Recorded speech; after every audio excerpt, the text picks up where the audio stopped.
Alright guys, I am attempting to fix my RX7 gauge cluster. The speedo works, the torque works, kind of bumpy with the torque. It does not display miles. Also the gauge, the fuel gauge doesn't work. Everything else works except for the mileage and hopefully the fuel gauge. So we are taking it apart. I just remove this front cover. It's held on by 2 screws, and then you just release all the clips. Now I'm releasing these black clips right here in order to separate this out. I'm gonna do it real quick. All right, so you remove the clips, and then this black protector piece comes up. It's just held on by clips. There's no screws. Now here's the individual clusters. I'm going to take them off individually and then examine them, see if there's any issues with them. So there's bolts in the back. There's tons of bolts in the back, so you're able just to go ahead and remove them. Seems like this one won't budge without taking this one off first. Now, let's see if I could...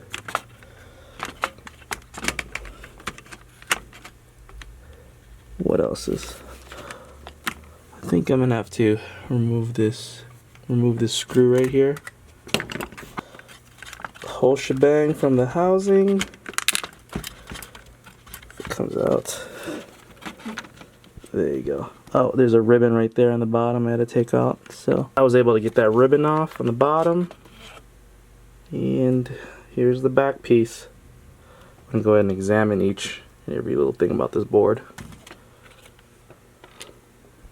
I'm going to separate this boards by removing these 2 screws, all these, these 3 screws, and looking at the circuit board on the bottom. If you guys look closely, you can't see this, but there are these 4 little prongs you have to desolder. After you desolder them, I don't know if you can see that, but it detaches from the main board, and so we're able to look and see what's underneath, see what's going on with this. So as you can see, this is detached from the other side. Now we can look and see what's going on the board. So we flip this over, and from what I could tell, let me see if I can get zoomed in. Let's see. Looks like this capacitor right here is leaking. Under it, it's black right here, so that's leaking, as well as this one's leaking. You can see the little stream of blackness right there. So it looks like we have a total of oh, that one's leaking on top right there too. So it looks like we have a total of 3 leaky capacitors. And we're going to attempt to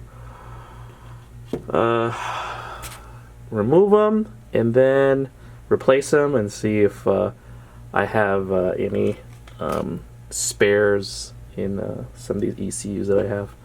See if I could replace them real quick. Alright, now we're back. I got my capacitors from the mail. I couldn't find it at Radio Shack or Fry's. So like I said, I am going to be removing the capacitors that are messed up.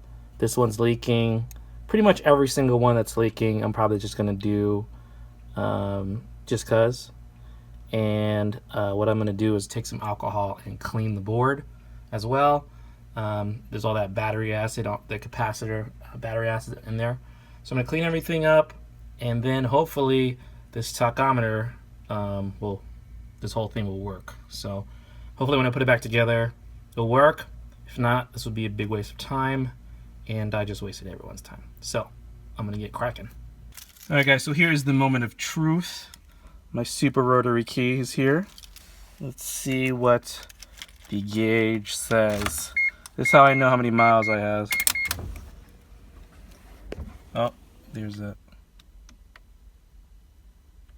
Okay, so looks like there is 130 and 400 130,404 kilometers.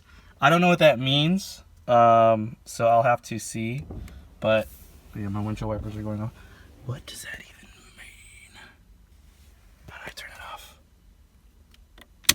There you go. So I'll have to check. I'll have to check the how many kilometers and miles that is. So this will tell me how many miles is on the car, and then it'll give me a concept, an idea of what this car, you know, if it was a good, you know, not deal. I'll just know that this car is this many miles, and that's how well it was taken care of. So there you go. That is the news on the gauge cluster. It works. Hallelujah. It works.